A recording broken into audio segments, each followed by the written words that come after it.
Good evening and welcome to Gunner Shot. Gunner Shot में आप सबका स्वागत है. Today we're going to discuss about Myanmar and the endless turmoil in which this country is stuck in. And to talk about all this, I have with me General PC Nair. At the outset, let me welcome General PC Nair. Here he Thank you, comes. sir. Thank you, sir. Good evening, Nair, and welcome to Gunner Shot once again. It's been a long time. I thought we must talk of Myanmar today. How you Sir. been, and what are you doing these days? Sir. So, thank you firstly for having me over, sir. And like you said, after some time, I was a little busy shifting into a civil house, and now I'm associated with many of the think tanks here in Delhi, sir, which is where I am. And of course, I move all around the country for various talks to various establishments, try services, and also certain civil universities, etc. In fact, you see one Nalanda University where I go very regularly, right behind. So Oh, I go good. there. So, and then of course, these podcasts once in a while I write. I'm a columnist for the Asian Age. So keeping Oh, myself busy in all of these, besides also writing a book on Northeast for the USI. oh, fantastic. It's something fantastic and great that we have a person who's actually, been in the thick of things in Manipur. Just to recount, I have the proud privilege that he was my principal staff officer for some time in his So, part of his illustrious career and growth. He's commanded a brigade in the east. He's commanded a division also there. And then, of course, he was later DG Assam Rifles. And you heard, he's a much sought after man in all think tanks on anything to do with the Northeast. He's spoken with us earlier on the Northeast as a whole and about Bangladesh and Myanmar. But today I asked him to come and speak to us about Myanmar. Myanmar has got a lot of issues. We all know that. It's been a long time. At times, there are, independent armies running this part of the state. At times, it appears that drug mafias are running the state. The drug business has taken off. The Chinese interests at times appear overwhelming. But at the same time, there are reports in China that they're facing a lot of problem on the Myanmar border. It is not a cakewalk for China at all. And then at times you see Tatmadaw making deals of kinds and all that. And you see China making deals with the Tatmadaw and the resistance forces. And there are all kinds of forces around there, which we've dealt with in great detail. The poppy trade and the drug trade has virtually doubled with the Afghanistan market closing down. We all know that. But what I wanted uh, General Nair to tell us is what is the latest situation there? What's the prognosis? What is going to happen ahead? How does he see things moving? And how they moved? How they're going to impact our security, especially in in Manipur and Mizoram? How is this going to connect up with Bangladesh? Because something is happening in Bangladesh. And there's a common border between Myanmar and Bangladesh, a little one, but it is there. So it's quite a muddle. And I thought we needed someone who had clarity of thought on all these and who had his pulse, his finger on the pulse of those events to speak to us. So that's why I called General Nair over. With this kind of a thing, General Nair, all yours, please carry on. thank you, sir, once again.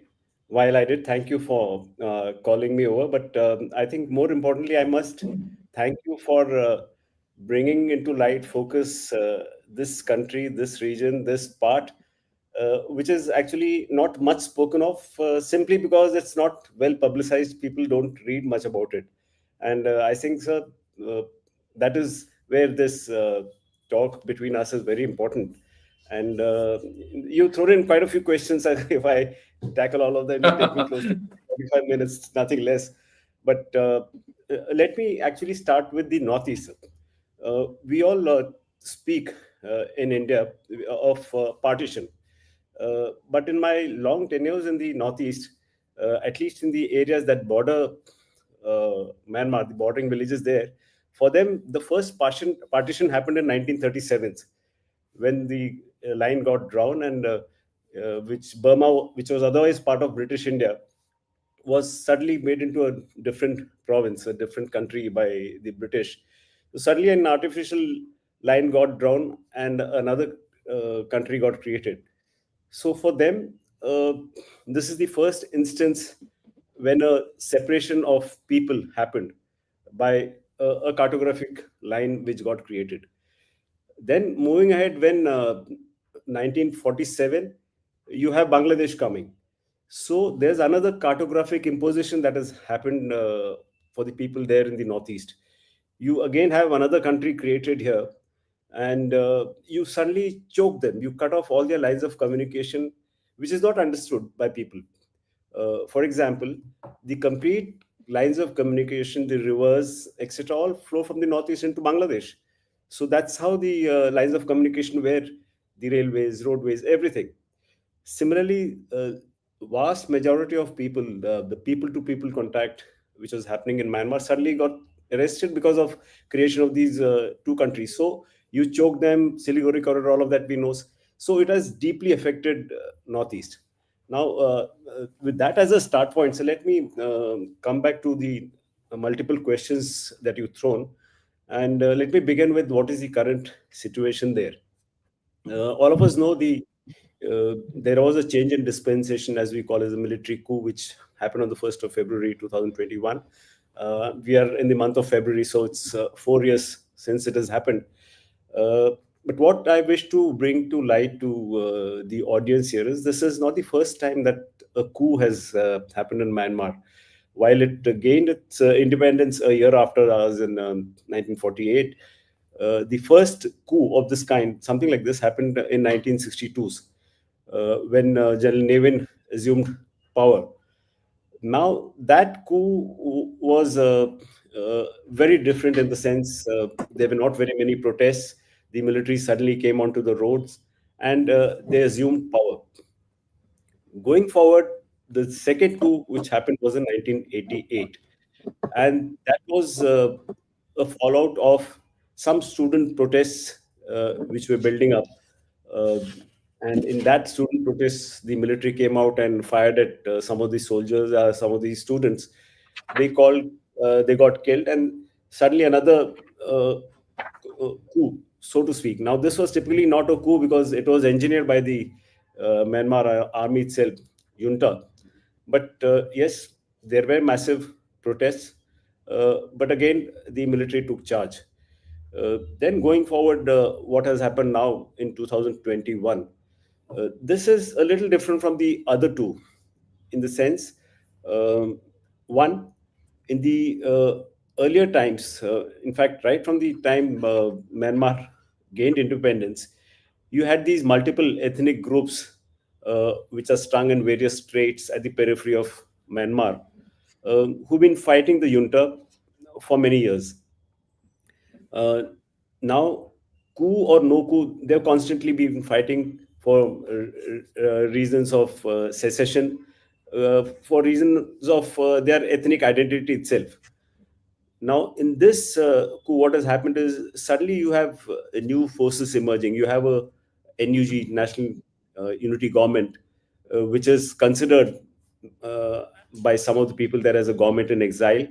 Essentially, these are the politicians from the NLD parties, which, though they won the elections in 2020 November, but couldn't take power, control of the country because of the coup.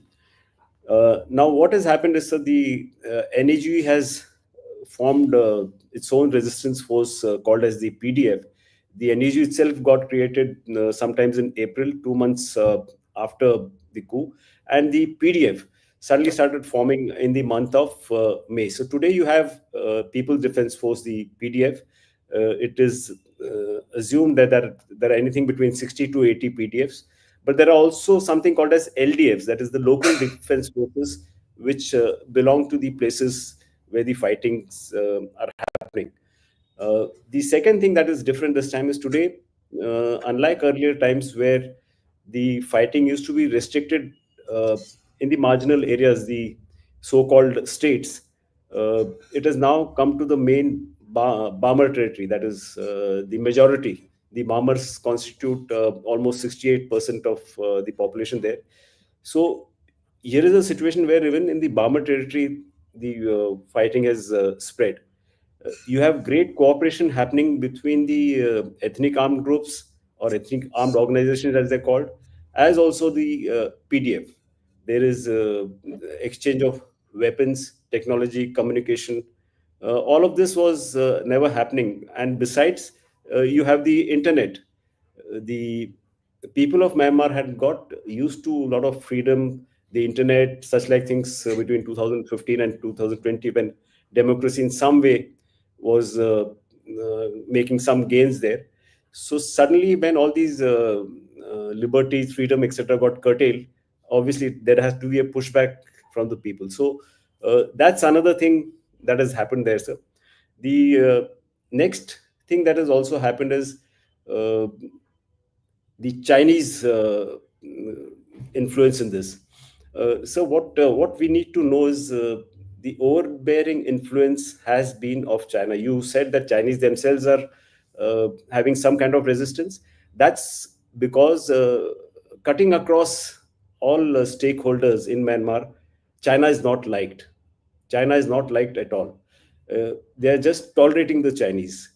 You talk of the even including the groups, ethnic armed groups who are totally controlled by China, or at least sponsored, funded, armed, equipped by China, are they are also not totally at their beck and call because nobody trusts them. And there is a history to this. When the Chinese came there in the form of the Burmese Communist Party from 1968 to 1986 or so, they indulged in all kinds of activities which kind of unsettled not just the Myanmar army but the masses. So there is a staunch anti-China feeling there. It's also because of the multiple Chinese projects that are there, which are not transparent. Not only are they not transparent, but they benefit the Chinese more than they benefit the Myanmaris. Then you have important commercial centers, big cities where Chinese businessmen hold great stakes. Again, that is the reason why they are not liked. So all of this is happening. And in addition, today, out of the 330 odd cities that are there in Myanmar, fighting is happening in 320 cities, which has never happened. Close to 220 odd cities, as per reports, have fallen. But while I say all of this, I must say, so everything that comes in the media must be treated with a pinch of salt because there are these some of these news items are spin doctored. 1 minute, Pradeep. 1 minute. Can you tilt your camera so that your face comes to the center of the screen? Is this Yeah, better, sir? yeah, that's good. Yeah, this is better. Yeah. Okay. So now I come back to where I left. So this is what is different this time, 2021 coup. Now, like I said, sir, it is the fourth year. The Chinese have been at times making peace forays. They've been, of the Three Brotherhood Alliance. I'm sure the audience must have heard of that. The 1027, as it is called, October 27, 2023, when three groups, and let me name them: the Arakan Army, the MNDAA, that is the Myanmar National Defense Alliance Army, and TNLA, that is Tang National Liberation Army. So these are the three groups. They conjoined together, and suddenly they overran the northeastern command, which was there of Myanmar. Now, what has happened again very recently in the month of December, the Western Command uh, is under threat, or it was captured, which is at An in the state of Rakhine. So you have these two extremes, two commands that have been captured. Now, this is where the interesting part starts. There are 14 regional commands. We need to apply our mind where are these two commands located. They are located at the two extremes through which the complete Chinese economic interests run. The BRI, for example, I'm talking of the oil and gas pipeline, for example. It's a 3.6 billion dollar stuff, which is there from northeast of Myanmar going down till southwest at Chok Fu port. Along this is also where the CMEC, that the China Myanmar Economic Corridor, is to come. So you suddenly have taken control of two of the regional commands at the two extremes, thereby ensuring that your interests are not compromised. Now, in this, I also want to bring to light the role of the Arakan armies. It is the Arakan army which has made great forays in the state of Rakhine, uh, captured 14 out of the 17 cities. The only three cities that are left are Muangdaw, second Sitwe, which is where our Kaladan multimodal project starts in Myanmar, and third is Chokfu, which is the deep sea port of the Chinese for the oil and gas pipeline. So these are the only three cities. Now, coming back to Arakan army, sir, I want to convey this to the audience because this is something that is not there. Again, I've not read it anywhere. This is my hypothesis, and I would want someone to correct me if I'm wrong. Now we need to go back in time, sir. Our Kaladan multimodal project was first thought of in 2008. In 2009, suddenly this Arakan army gets raised. And where does it fight? Of course, Rakhine is here to the west. Arakan army starts fighting in the northeast near Kachin under the guidance of the Kachin Independence Army, KIA. Then they start fighting alongside the MNDA, along the TNLA, with all of them. And now, of course, they're part of Three Brotherhood Alliance. So, what the Chinese have ensured is they've raised this army because they saw our interests, economic interests, our connectivity to Northeast coming here. So 2008 is when Kaladan was thought of. 2010, Berg started on Kaladan. And interestingly, 2010 is also the time when the work for the oil and gas pipeline started. So for them, it made sense to create an army which would take care of its interest on the Western Front in Rakhine. And that is how Arakan army got raised. Arakan army, when has it come to Rakhine? It has only come in 2023 after being raised in 2009. That is 14 years later. So for 14 years, on-the-job training, fighting the Myanmar army there in the northeast. Now they've come here.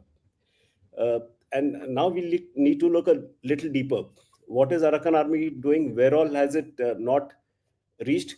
It has not touched the Chokfu port, deep sea port. Not only the Arakan army, but even the PDF has not touched the Chokfu port. So I'm trying to tell the audience of the great Chinese role which we have not read. So that is one part. You also asked as to what do I foresee now happening, and then of course we'll come to the Northeast. How does it affect the Northeast?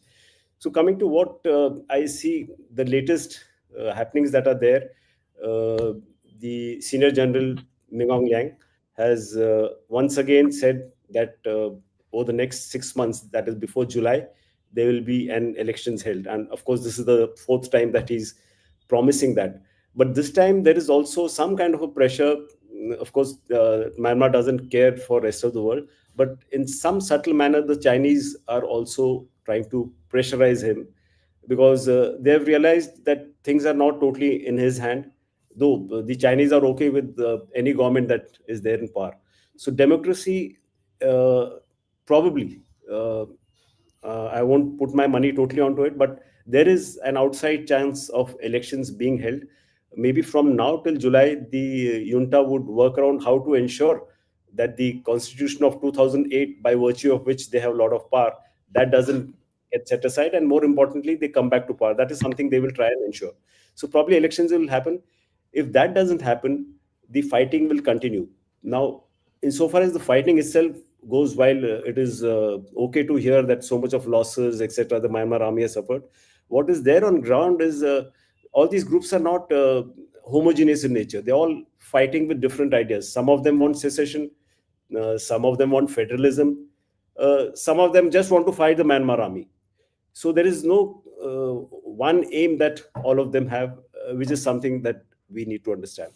Insofar as how does it affect the Northeast, there are 4 or 5 ways in which this coup has affected us, sir. One is, of course, which always comes to light, is the refugees. Today, we have about, my estimate is about 30,000 odd refugees in Mizoram. The UNHRC had last year put out a figure of 90,000, which is grossly incorrect.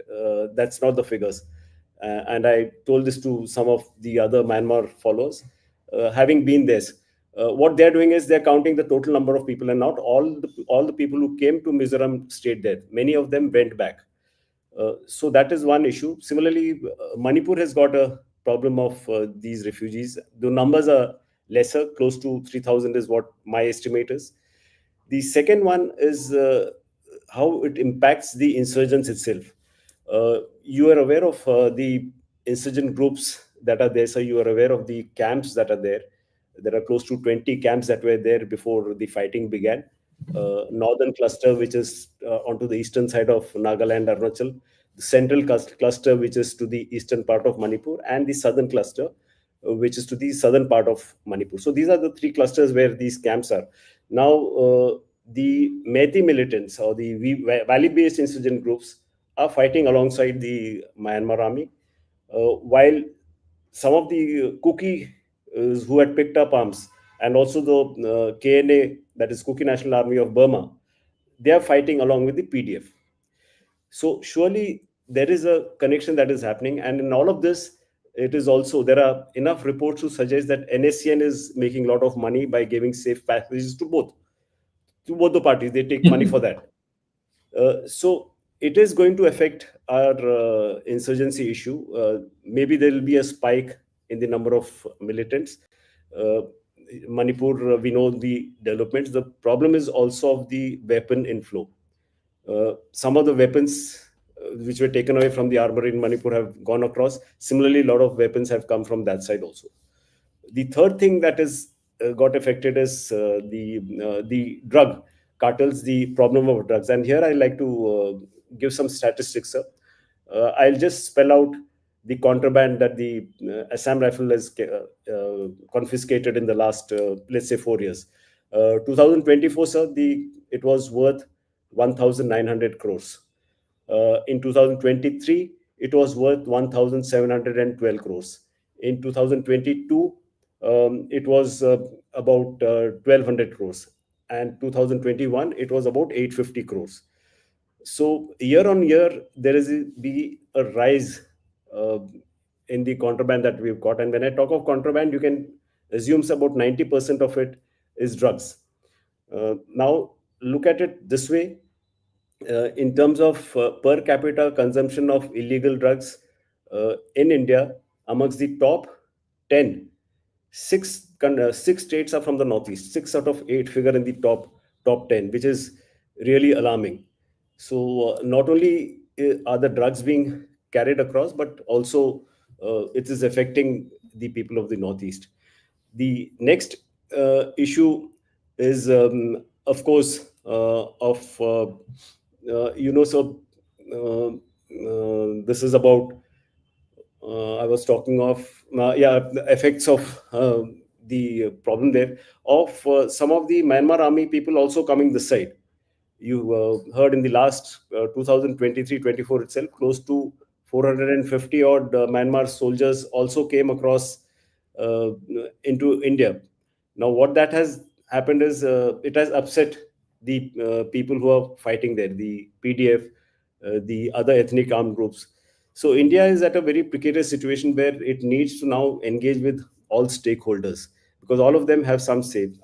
I spoke of the Arakan army. They have total control over the Kaladan multimodal project running as it does. So this is how I think it's affecting us. Yeah, that lot of things which you said. Let's talk a little more about the Arakan army. So you feel the Arakan army is controlled, raised, propagated by China, and they are guarding the Chokfu fort, and they are in the Kaladan port, multimodal port. And what is their overall orientation of this army with vis-a-vis India at this point of time, and vis-a-vis Bangladesh? and after all, their problems there also. And is China is fully control of this Arakan army. Right. So, in terms of numbers, let me begin with numbers. Today, everyone says that it has become the most powerful ethnic armed organization in Myanmar, which is very surprising given that it was only raised in 2009. The others are 40, 50 years old. So, surely they've been armed, equipped by China. In terms of numbers, if you go to the official website of the Arakan army, they claim to have a figure of almost 30,000.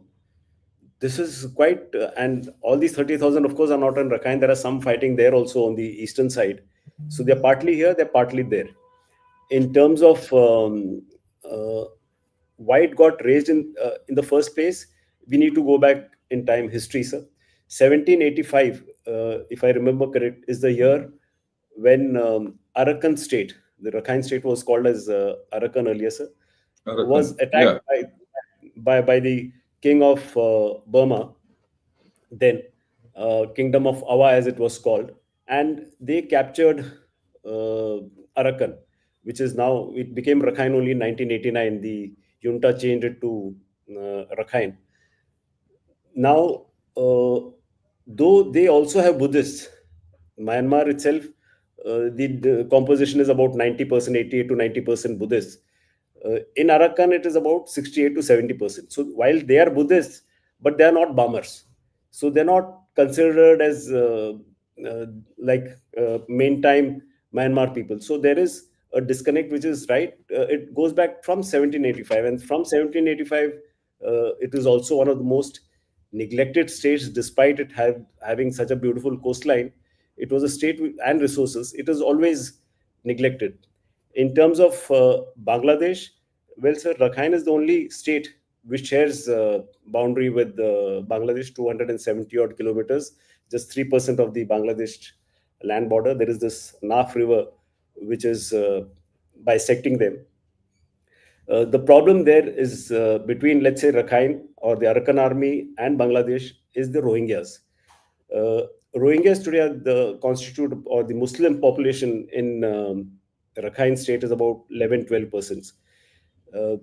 You know of the excesses that happened against the Rohingyas. Today, there are more than 1 million sitting in Cox's Bazar, uh, which is in Bangladesh. They've all crossed through the Naf River. There are also Rohingyas sitting towards Thailand, about 40, 50,000 of them waiting to, through Thailand, go to some other countries, Southeast Asian countries, or probably go even to the West, Europe or US, wherever. So the Rohingyas are victims of both the junta. The junta has committed excesses against them. So have the Arakan army. So they are, like it is typically said in Myanmar, they are people with no country. Nobody wants them. So the issue between Bangladesh and Arakan army is going to be the Rohingya refugees. Today, some of these Rohingyas have also been drafted in by the Myanmar army because they are short on numbers in terms of fighting strength. So that is another thing that we need to know. So in terms of how are they disposed towards us, Arakan army, so while it is controlled by China, like I said, no ethnic armed group in Myanmar, China can say that they're totally controlled by us. So while they may have been raised, funded, planned everything by China, but they have their own, they want their own degree of freedom. In fact, just last month, one of the spokespersons of Arakan Army said that we have no issues uh, of your Kaladan multimodal project coming. And while I'm talking of that, we must, I mean, I think I need to tell the viewers as to what is the status of Kaladan. Everyone talks of Kaladan. What is the current status? So let's start with the Sitwe port itself, where the ships come and disembark and offload. The port is ready. The first ship of ours, I think, landed there was probably 2023 October. A lot of dredging has happened at the port itself and the Kaladan River, along which the whatever goods come, they then are transported in big boats. They come to then the first port, which is Paletwa in Chin. So till there, the river is okay, the port is okay. Insofar as the road from Paletwa to Zorunpui, which is on the Mizoram side, this is a 109-kilometer stretch. I just want people to know, because often people have been asking me what is the status of this road, because this road also extends beyond up to Aizawl. So the within Mizoram, the road is ready. From Zorunpui, if you start going southwards towards, let's say, Paletwa, it's a total of 109 kilometers, like I said, sir. Let's assume, let's call Paletwa as 0 kilometers, and let's call Zorunpui as 109 kilometers. So from 109 to kilometer 60, the earth has been cleared, sir. It just has to be blacktopped. From 60 to kilometer 40, this is an area which is totally with the Arakan army. They are not allowing our work to happen. In fact, at kilometer 109, where Norenco, the company which is looking after this, has got its base, the Arakan army very recently told them, you shift your base, you go back into India. We want to create a camp here. So that is a problem which has to be addressed diplomatically. Then from kilometer 40 to kilometer 0 again, the earth has been cleared. There also it needs to be blacktop. So that is the latest situation of the road also. So you think this will come through in the next 5, 6, 7 years? Yes, sir. Like I said, most important here is to engage all stakeholders. We should not totally give up that just because the Arakan army is in some way controlled by the Chinese. Surely, it also helps development of Rakhine states. It is not just for our northeast. Rakhine, like I said, sir, and Chin and also Sagaing are three states which have been hugely neglected. They are on the periphery. So suddenly, for them, it's in terms of medicines coming, grains coming, food, the other developmental activities happening. It helps them also because there are no major roads there in Rakhine. So I think we can have, we can make this happen in the next 4 to 5 years, as you asked. Yeah, but let me ask you another question. If Arakan army has no problem with the Kaladan multimodal port, why does it have a problem with this connectivity road? Okay, sir. Now, this statement of his is very recent, sir. But for it to translate on ground, I'm sure the engagements have to happen at the diplomatic level. And like I said, once that is done, because currently they're all focusing on what's happening in the three places which have not fallen. I spoke of Mongdaw, Sitwe, and Chokfu, sir. Chokfu will not fall, that is for sure. But Sitwe symbolically is very important for the Rakhine, for the Arakan army, because it's the capital of Rakhine state. So for optics, it's good that you get control of this. A large segment of Myanmar army is still holding out. It is supposed to be about 6 kilometers by 8 kilometers. That is 48 square kilometers, of which the Arakan army, the Myanmar army is still there. So right now their focus is theirs. Once they do whatever they want to do, whatever they have in mind, I'm sure they'll help here as well. Okay. Now, in your assessment, do you think Tatmadaw will fall? So this is again a question. Let me put it this way: the way I look at it, the way I look at it. Yes, you were saying something else, sir? No. I mean, this is because I was been following this, whole story from a long time. Historically, if you look at the way things have been happening in Myanmar, Tatmadaw and all these forces have been fighting with each other. Yes. And their eruptions of violence have gone on for 4, 5, 6 years. And Tatmadaw has actually earlier suffered bigger reverses and still come out of it.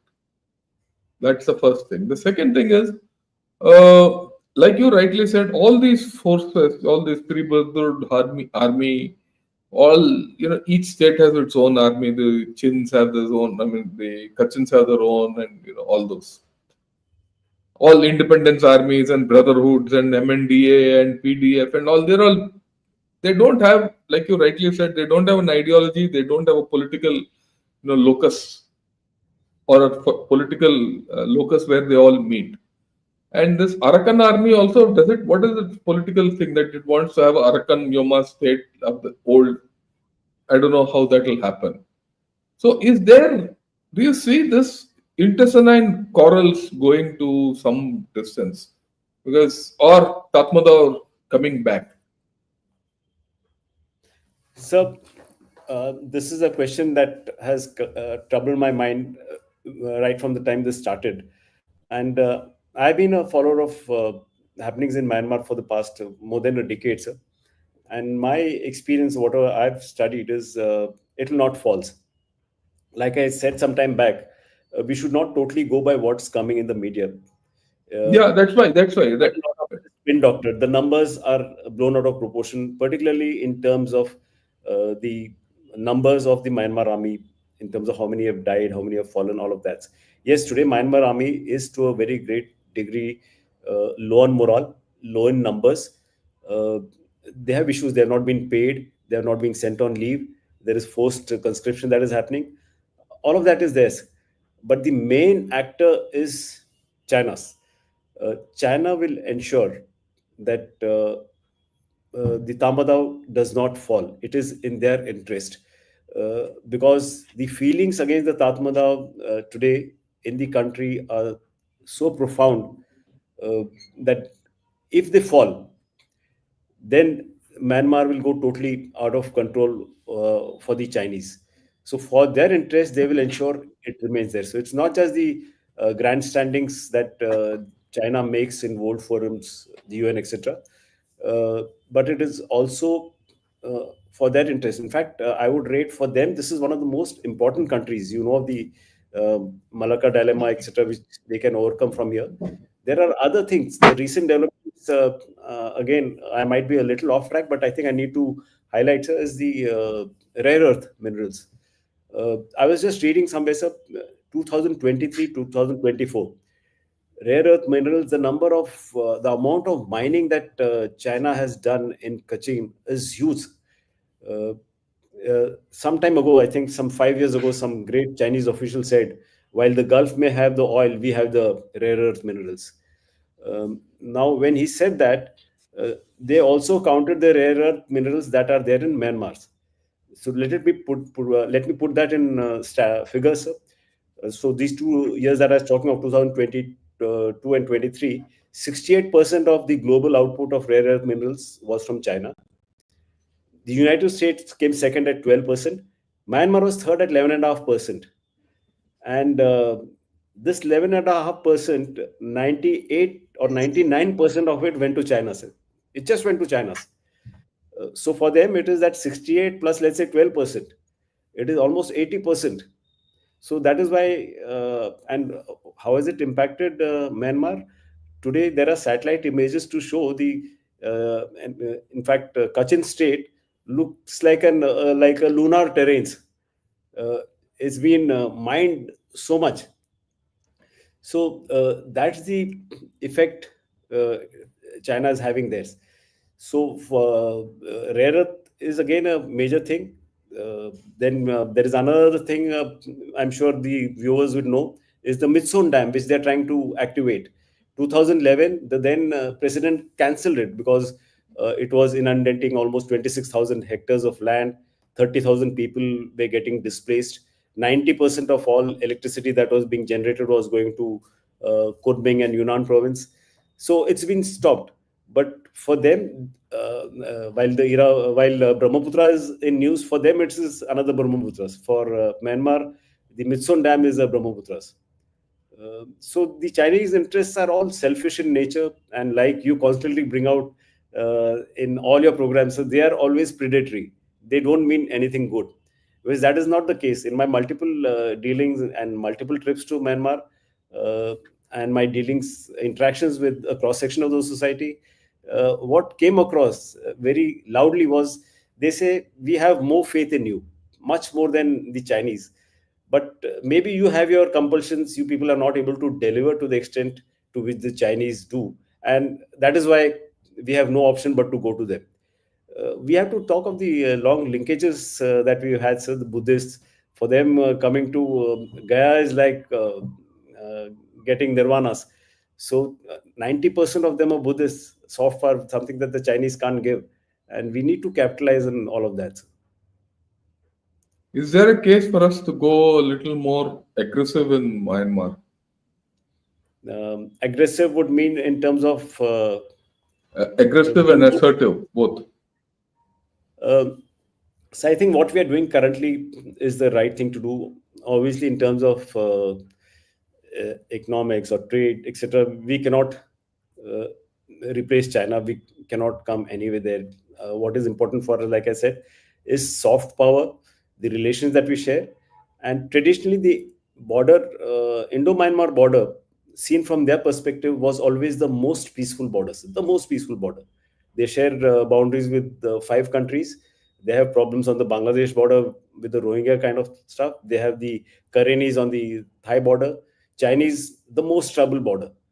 And Laos, a very small border, but forested border. But yes, there are militants, ethnic armed groups there also. So this is the first time when the border along the Indian side is in trouble for them. But my assessment is this will not last very long. Uh, at some time, this will again come back to where it was. When you talk of should we be more active, is it in the form of supporting one party at the cost of other, being seen more visible? I don't think so. So what we should probably do is send some kind of a peace committee, try and engage all the stakeholders, uh, use our good offices to ensure, if at all there is an election, if that happens, help facilitate that. To be seen as neutral, that is more important. And they always have considered us neutral, whether it is the Myanmar army, the ethnic armed groups have always considered us neutral. And we should play up on that rather than going proactively in any way which might kind of upset No, them. when I say proactively, it's not necessary siding with one or the other, but taking a little more proactive uh, role in affairs of Myanmar. Yes, we surely should. We should try and see what else we can do, help them financially in terms of trade. They're usually short on, for example, rice. It is uh, assumed that in Rakhine State, uh, in even in Kachin State, they're usually short on rice. Maybe we could help them in all of that. So food commodities, medical commodities, maybe some kind of not just medicines but other kind of medical help we could do. We could get some of their people over here and reach out in ways where the Chinese are not doing, and there are many ways in which we can do that, sir. Good. Uh, with the way Myanmar is going, or it will remain, I don't see a early end to what is happening in Myanmar. And there is a spillover into Manipur without doubt. Do you think we'll be able to control Manipur? Because the spillover will be there, notwithstanding what has happened, governor's rule and all that. Do you think Manipur will come into our grips easily? It's not tough. Uh, I mean, it's when I say easily, it's not going to happen easily. That I know. Manipur is a different kettle of fish with a different set of problems. And considering the fact that we don't know the lines of operation of the governor and his rule, after the governor's rule is imposed there. But do you see?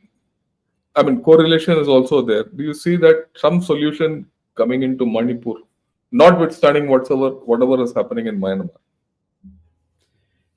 so if you ask me, Myanmar, what is happening in Myanmar, while it is affecting Manipur surely, but it is, to my mind, affecting Mizoram more, which is not being spoken of.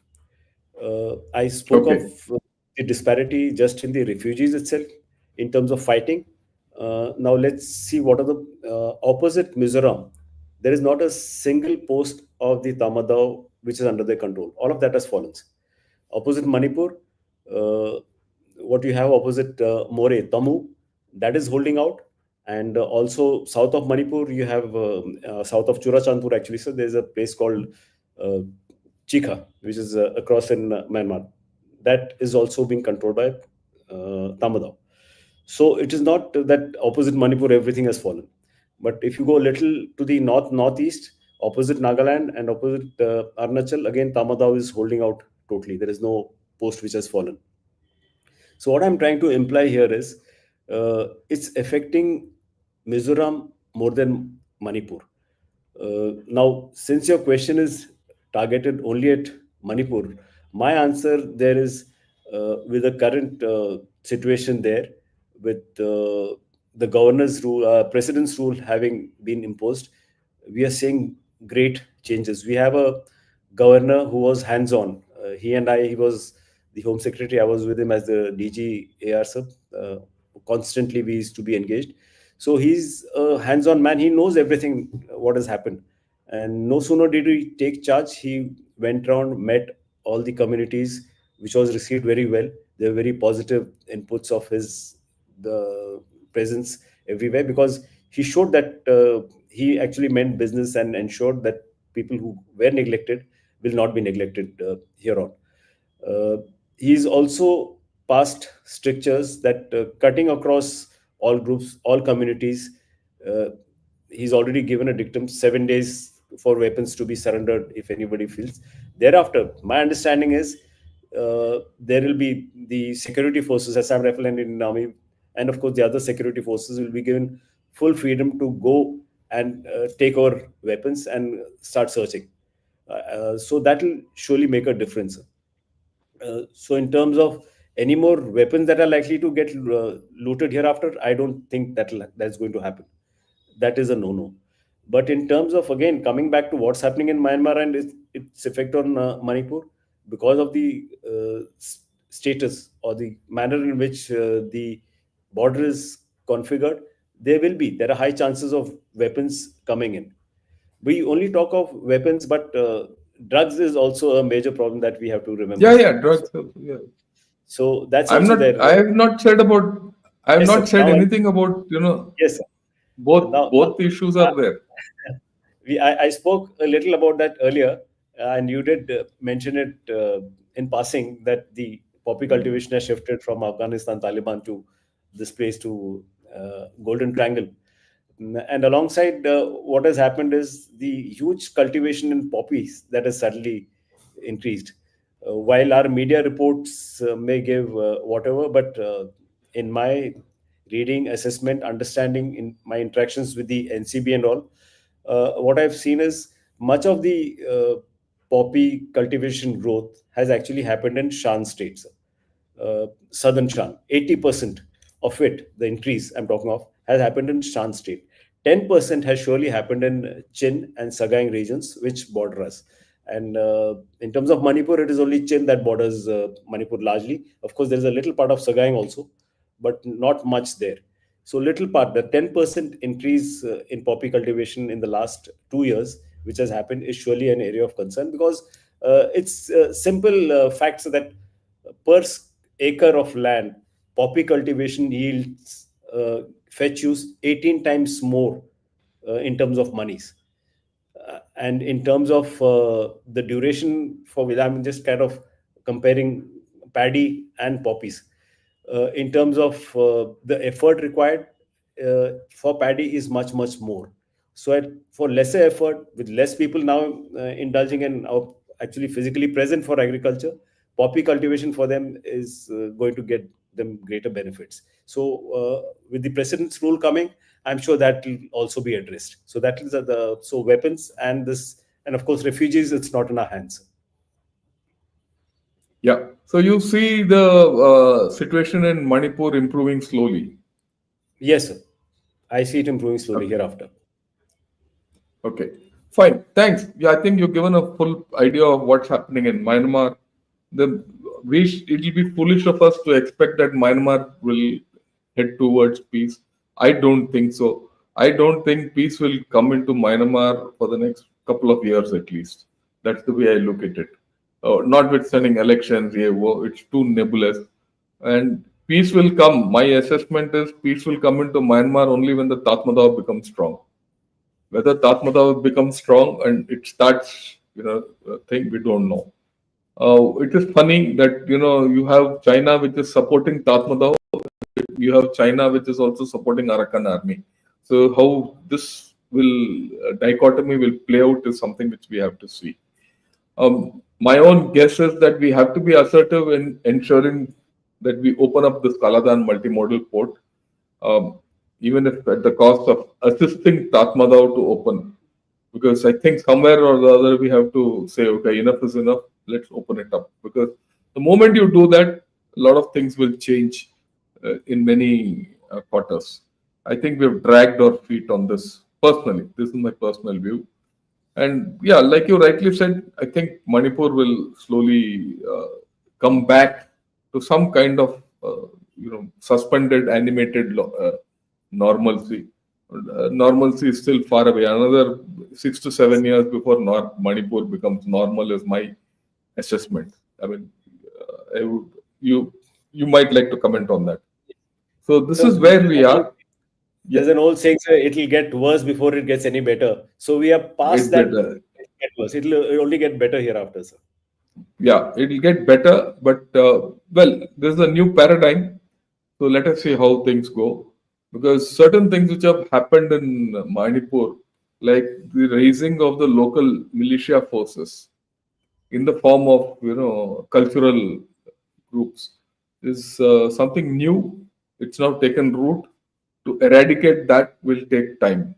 And unfortunately, what I heard was that it is not only Manipuris who have gone that route, even the Kukis have gone that route. Though I'm not sure whether that is true or not. Something like that, Aramboy Tengal and Methi Lutun. So there are mirror groups within the Kukis. So if that's taken root, it's going to take a long time to pull that out and kill that rooting. So let us see, for the betterment of all of them, whether they sit together and work. And I feel the solution in Manipur is largely political. It is not anything. Politically, if some political resolution is found, things will go. But Myanmar, like you said, is going to fester for a long time to come. Is there anything else you have to say, or should I take a few questions? So we can take on questions. I just wanted to bring one more thing to the notice of the audience. Again, it's something that is not known in my multiple interactions. When I tell people, they're surprised. So we spoke of this oil and gas pipeline, sir. Yeah. Now it cuts across the complete stretch of Myanmar, sir. It's about 790 kilometers, let's say 800 kilometers. It will surprise you to know, sir, it's not only just the oil and gas pipeline, but 30 meters across that is Chinese area. Chinese have total control over that area. Myanmaris cannot get into that area. So if you multiply 30 meters into 800, that is 24,000 square kilometers of area is Chinese already. Okay. Is the Chinese army operating there? Or the private security guards are operating? They have their private security guards at most of their commercial places. So they have the economic interests, they have placed them.